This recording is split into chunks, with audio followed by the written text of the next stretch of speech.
Bonsoir tout le monde, j'espère que vous me recevez bien.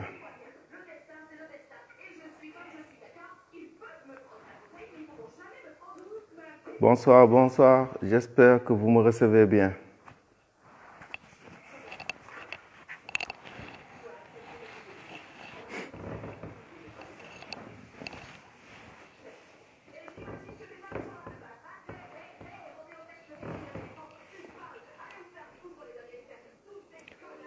Bonsoir tout le monde, bienvenue chez vous, j'espère que vous me recevez bien.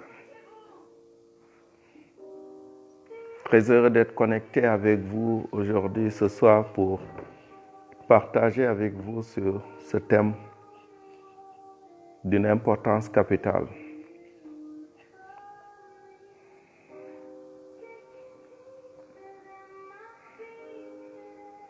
Alors, espérant que le son est nickel, si il y a des interférences, merci de me faire signe. Si le son est nickel, merci de m'aider à apprécier la qualité du son, s'il vous plaît.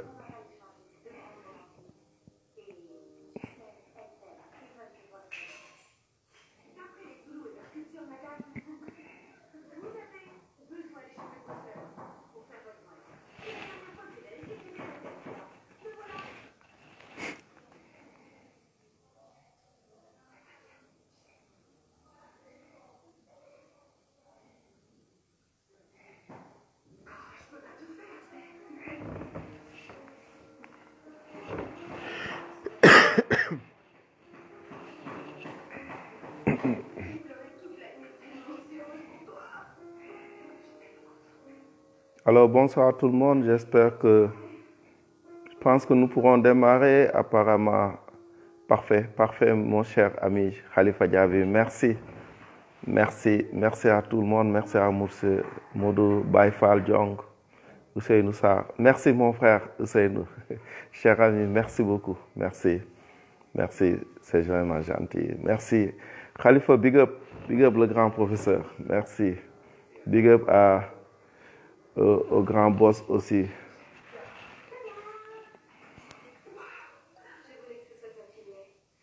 Big up au grand boss Moutadala. Alors, aujourd'hui, nous allons parler sur les principes de la vente avec sa dimension, justement, rétention des clients, parce que tout simplement, généralement, nous sommes prompts à chercher des clients. Nous sommes prompts à trouver des clients, mais il y a un travail qu'il faut faire après. Et ce travail est hyper important pour nous.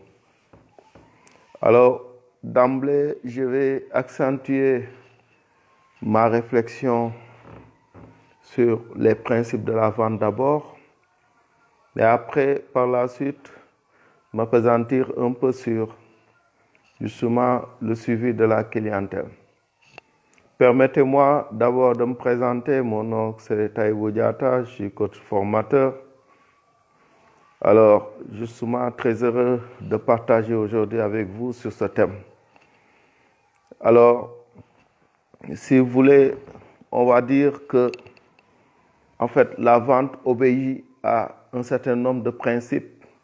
On va dire un processus ou, disons, un chemin ou, disons, un process. D'abord, ce qu'il faut dire, c'est qu'en fait, souligner d'emblée que, alors, en réalité, il faut reconnaître qu'une entreprise existe justement avec un objectif bien défini, à savoir comment faire pour vendre, comment faire pour se tirer d'affaires. Alors, pour vendre, pour atteindre cet objectif, à savoir un bon chiffre d'affaires. Alors, il est important de le souligner, même si vous le savez déjà. Alors, de partir de l'architecture système d'exploitation des principes de la vente, pour souligner qu'en réalité, à moins que ce soit une entreprise à but non lucratif, Une entreprise cherche à vendre, une entreprise cherche à, disons, démultiplier ce qu'on peut dire sa clientèle vers l'atteinte de ses objectifs. Alors, une entreprise, comme j'ai l'habitude de dire, en réalité, est une personne morale intouchable, impalpable, justement qui n'existe que sur des papiers. La mouture, la matière, la raison d'être d'une entreprise, en réalité, je l'assimile aux personnes physiques qui évoluent au niveau de l'entreprise, qui s'exercent du matin au soir ou justement qui mouillent le maillot vers l'atteinte des objectifs.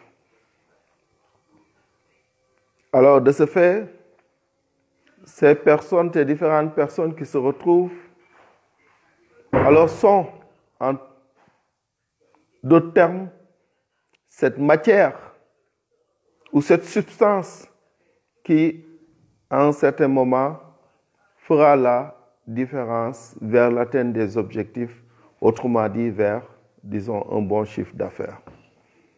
Et ces individus sont obligés, justement, dans un premier temps, d'unir leur cœur, leur force, leur esprit, leurs compétences, mais d'avoir également dans l'ensemble aussi bien le sentiment d'appartenance envers cette entreprise, mais surtout d'être dans une dynamique commerciale. Et cette dynamique commerciale concerne tout le monde, tout un chacun. De la même manière,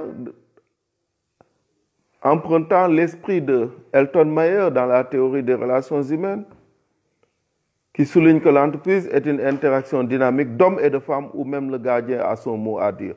Autrement dit, justement, vers l'atteinte de ces objectifs. Vers l'atteinte de ces objectifs, alors chaque élément du puzzle de la pièce est important vers l'atteinte des objectifs. Alors, de ce fait, quand on parle d'objectif, automatiquement, par ricochet, on saute sur la vente ou l'acquisition de clientèle. Alors, la vente a des principes directeurs que je peux énumérer en 7 étapes, sachant que la liste ne peut pas forcément être exhaustive, ni standard. Mais d'abord, dans un premier temps, on va s'intéresser justement à cette première étape qui est la prise de contact. Il est important de souligner qu'en fait, alors, avant justement de passer à une autre étape, alors l'individu est appelé à justement mettre en exergue, disons, les principes directeurs ou justement sur le premier contact. La prise de contact est hyper importante, c'est une démarche hyper importante, non négligeable. Comme on dit dans un premier temps, la première impression, c'est celle qui reste. Donc cette prise de contact nécessite forcément, justement, que l'on puisse s'attarder sur les mécanismes ou la stratégie à dérouler pour réussir, disons, le premier contact avec la clientèle cible.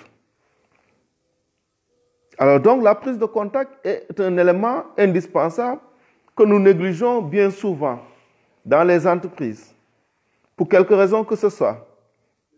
Mais je disais tout à l'heure, en l'absence parfois de compétences, mais également n'étant pas imprégné des enjeux en la matière, Alors donc, les différents acteurs ou éléments du puzzle, autrement dit, les différents employés, ne sont pas forcément éveillés sur justement les enjeux et les stratégies, mais surtout, disons, la bonne conduite à tenir.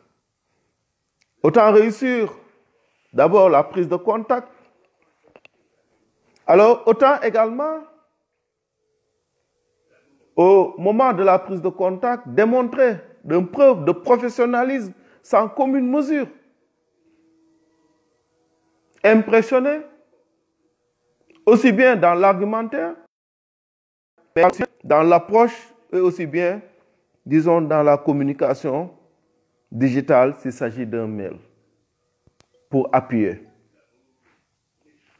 Mais, disons, cette partie de prise de contact devrait nécessairement aboutir, après le premier contact, après les éléments d'appréciation au niveau de l'entreprise, devrait aboutir en principe à un travail sur l'argumentaire, les éléments de langage qu'il faut. N'oubliez pas, la prise de contact a permis d'avoir justement les éléments d'appréciation de l'entreprise et les réalités, même si ce n'est pas de manière profonde. En principe, à partir de la prise de contact, on peut avoir justement une petite idée de ce qui nous attend. Et de ce pas, commencer à travailler l'argumentaire en fonction justement des réalités qui sont contextuelles à chaque entreprise. N'oublions pas, la prise de contact devrait être précédée par la recherche d'informations sur l'entreprise. Toutes les informations qui pourront concourir justement à arriver justement à avoir la meilleure approche possible. On a les éléments d'appréciation, d'information, on a une bonne prise de contact,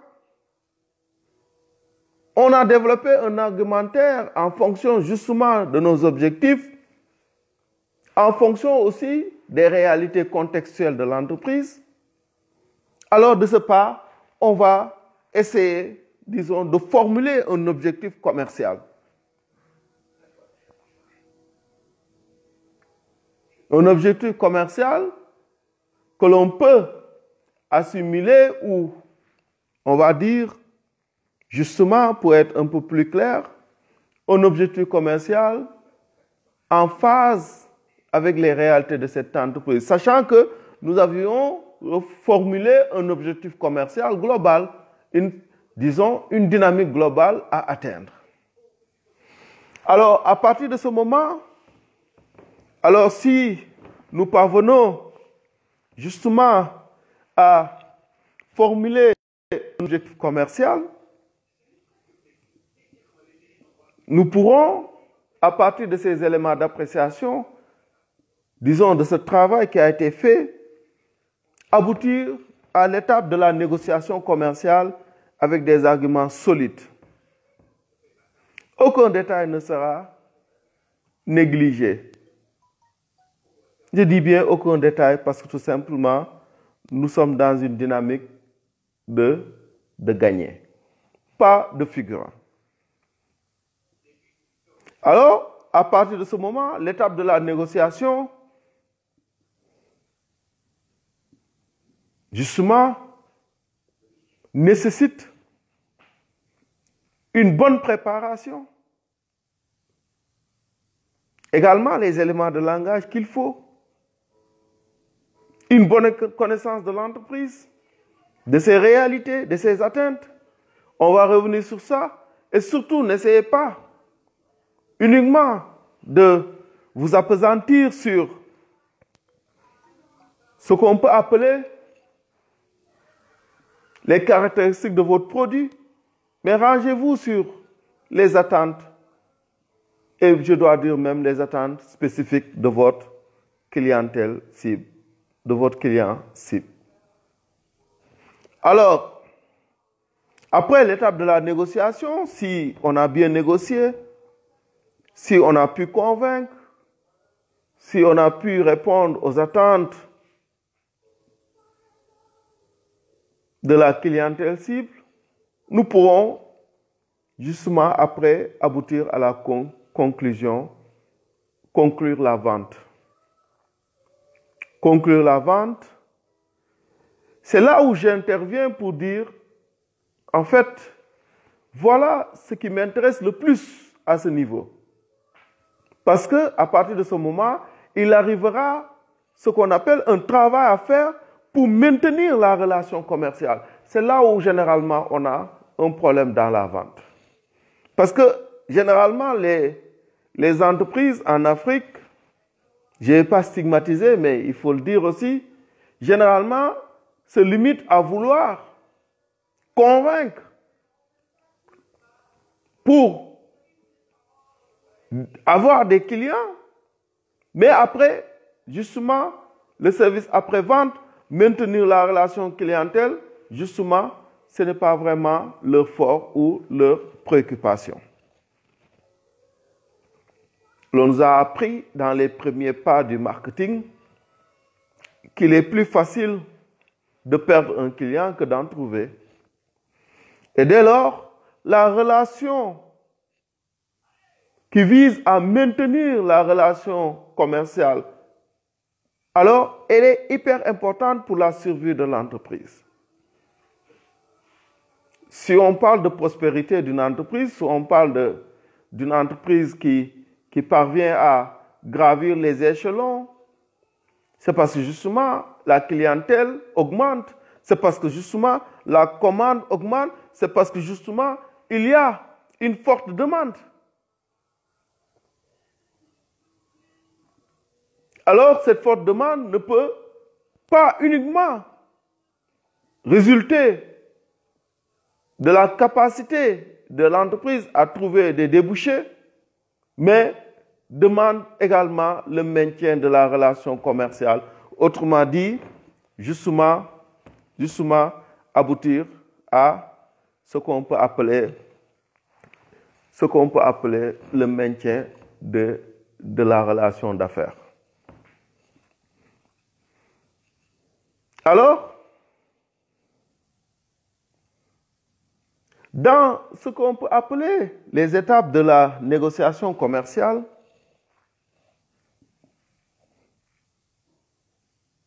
l'interlocuteur a des arguments solides, a des attentes, a des préférences. Alors, donc, il faut se préparer pour découvrir son interlocuteur. Vous ne pourrez pas venir parler de votre produit et vous appesantir uniquement sur les caractéristiques, les qualités, entre autres. Essayez de vendre uniquement votre produit. Essayez de découvrir votre interlocuteur avant d'y aller. Essayez de découvrir votre interlocuteur, mais également, il faut l'écouter attentivement. L'écoute est fondement de toute relation positive. L'écoute active et attentive. Et l'écoute permet de lire entre les lignes. Permet d'avoir des éléments d'appréciation qui vont renforcer votre argumentaire qui a déjà été l'objet d'une préparation. Donc, se préparer pour découvrir votre interlocuteur. L'écouter attentivement. Alors, dans votre argumentaire, il faut mettre la spécificité en relief, la spécificité de votre produit, mais également, n'oublions pas de tenir compte des spécificités de la clientèle cible.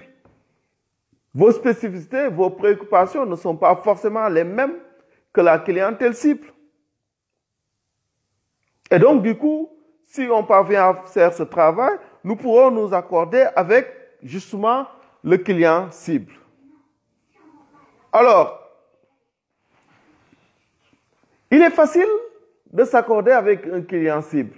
Il est facile peut-être de convaincre à partir des caractéristiques du produit, à partir de notre argumentaire, à partir de notre préparation.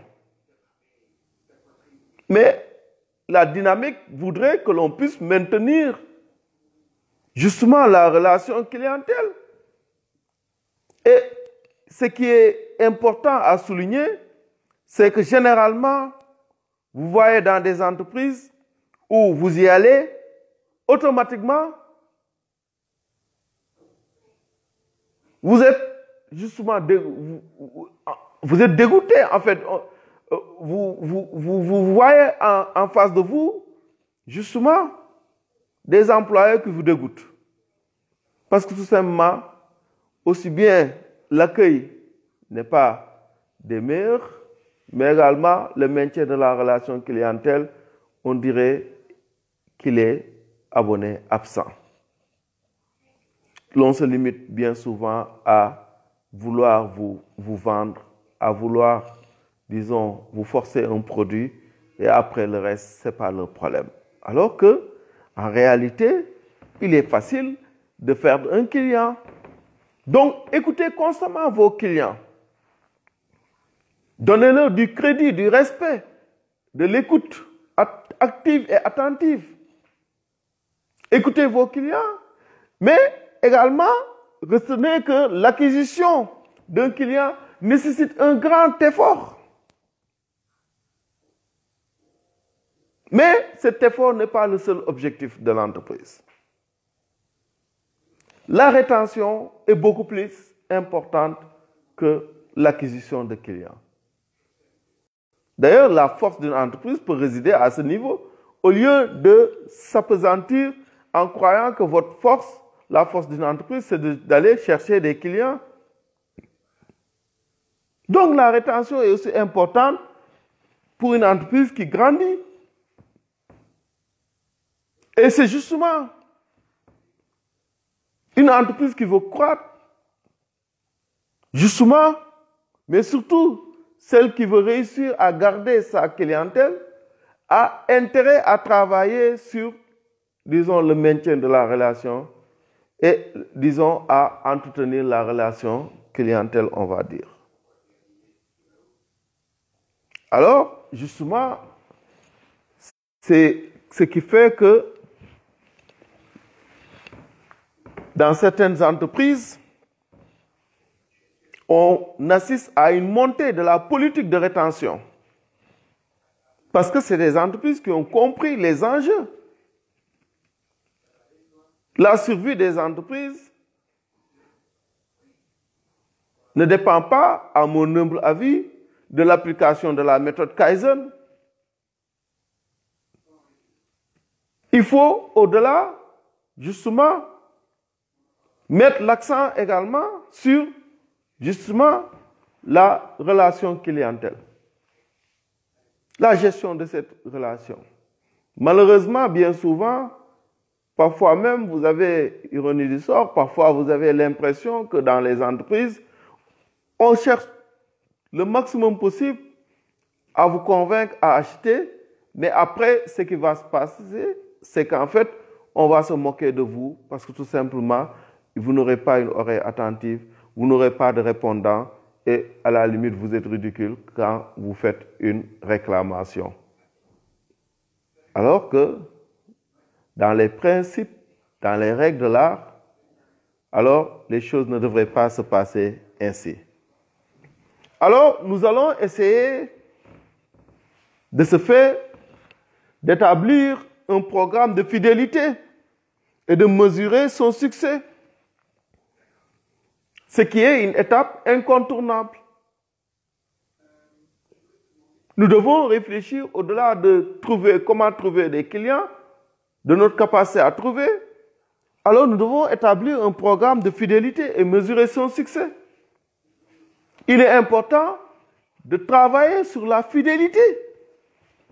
Alors, de ce fait, ce que nous pouvons faire, c'est améliorer la rétention clientèle en travaillant pour la satisfaction clientèle. Et de ce fait, pour les besoins, aucun détail n'est à négliger. D'ailleurs, on parle de détails, mais en réalité, ce n'est pas des détails. Et de ce fait, la démarche voudrait que l'on parte sur les désirs du client, mais pas sur nos désirs nous-mêmes. On va partir de lui, de ses désirs, de ses goûts et de ses besoins. J'ai l'habitude de dire, si justement vous voulez vendre des couvertures de foie à des individus qui ont du mal à manger, vous n'êtes pas dans leur désir, vous n'êtes pas dans leurs besoins. Vous n'êtes pas dans leurs besoins, du moins. Vous êtes peut-être dans leur désir, mais vous n'êtes pas dans leurs besoins. Et du coup, vous n'êtes pas dans le goût également. Je ne dirais pas que vous n'allez pas vendre, parce qu'il est possible de vendre là où on pense qu'il n'y a pas de demande. Mais, s'il vous plaît, partez du client, de ses désirs, de ses goûts, de ses besoins, au lieu de vous focaliser sur vos produits et ses caractéristiques. C'est important. De plus souvent, ce qu'on voit dans la pratique, que ce soit PME, PMI et autres, au-delà même, alors ce qu'on voit, les entreprises vont se focaliser sur leurs produits et leurs caractéristiques. Alors, qu'en est-il du client qui est l'élément fondamental, justement, qui constitue la raison d'être de la relation vente? Alors, justement, donc toutes vos attentions doivent être orientées sur vos clients et leurs demandes, leurs besoins spécifiques, leurs goûts, leurs attentes, leur pouvoir d'achat, entre autres. Et ne pas vous focaliser sur vos produits, les caractéristiques de votre produit et justement les points forts de votre produit. Même si vous devez les mettre en relief. Alors, donc, à partir de ce moment, il faut justement travailler pour avoir une connaissance approfondie du client et de ses besoins évolutifs. Et répondre à ses besoins. Cela nécessite justement, pour certaines entreprises, j'ai l'habitude de le dire, malheureusement les gens veulent faire affaire. Mais cela nécessite qu'il y ait justement l'apport de compétences. Il y a des individus ici, je ne parle pas de moi, je suis écarté d'office, mais il y a des individus tels que Moutabara, tels que Khalifa Diaby, tels que Laye Bamba Seck, entre autres, tels que mon ami Zofo Dramé, entre autres. C'est des individus, des connaissances, des compétences, des kangams qui peuvent faire l'objet de consultance et amener votre entreprise à un niveau de production élevé. Vous n'allez pas perdre, mais généralement on a l'impression dans ces pays, dans cette Afrique, que la consultance, c'est une perte d'argent. Il y a des compétences pour vous amener à un niveau de satisfaction très élevé et qui ont une maîtrise parfaite du marketing, qui connaissent le produit, qui connaissent les réalités socioculturelles, qui ont une dimension sociologique, une dimension culturelle, une dimension marketing, une dimension économique, une approche avec une expertise sans commune mesure, justement, qui va vous permettre d'avoir une connaissance approfondie du client et de ses besoins évolutifs et de mettre en même temps une politique de veille concurrentielle. Vous avez besoin de ça. Alors c'est important de ne pas négliger cela, parce que tout simplement, cet investissement vous permettra d'être performant, de connaître la performance économique. Négligez, personne ne vous accusera, mais vous ne connaîtrez pas sans nul doute la performance que vous souhaiteriez atteindre. Donc il faut revoir les choses. Maintenant, on peut justement, pour y arriver, on peut établir une stratégie que je me garderai de donner en profondeur. Ces stratégies découlent justement de l'apport de compétences externes, parfois par le biais de la consultance, comme je viens de dire. Il faut mettre le paquet justement pour atteindre cet objectif. En somme, disons, il est important de savoir approcher une clientèle cible. Il est important de définir un argumentaire. Il est important de connaître le client cible. Il est important de pouvoir le convaincre. Il est important de pouvoir conclure une relation d'affaires. Mais il est aussi important de pouvoir maintenir la relation clientèle, de l'entretenir et justement d'aider l'entreprise à grandir. Et parfois, on peut perdre facilement un client important parce que tout simplement, justement, on s'est limité justement à vouloir l'avoir et après le reste, ce n'est pas notre problème. Alors que la démarche voudrait qu'on soit autrement. Alors donc, misons, s'il vous plaît, sur ce qu'on peut appeler une démarche de qualité stratégique, une démarche gagnante, mais aussi misons, s'il vous plaît, sur le maintien de la relation clientèle, sur comment entretenir la relation clientèle. Je m'en vais de ce pas. Vous demandez de me libérer, je ne suis pas au top de mes possibilités. Étant souffrant depuis quelques jours, je tenais à partager un peu sur, disons, cette dynamique, étant entendu que je me sens interpellé, étant entendu que c'est la famille Marketing TV, étant entendu que c'est notre bien commun, étant entendu que mes amis ont joué leur partition et je tenais à apporter ma partition, et que, étant entendu aussi que je n'ai pas la prétention de tout dire, je ne pouvais que survoler justement cette partie ou ce thème. Alors, en terminant, miser sur le maintien de la relation clientèle, miser sur l'expertise qui existe et qui est à un coût abordable, qui existe à un coût abordable,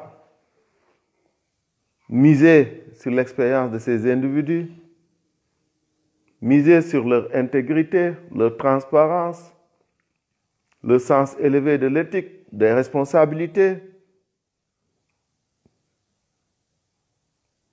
pour espérer connaître cette performance économique.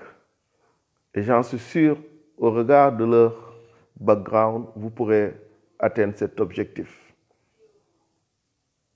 Cessez d'être cette entreprise professionnelle de façade. Alors, justement, en renforçant les compétences de vos employés et le sentiment d'appartenance.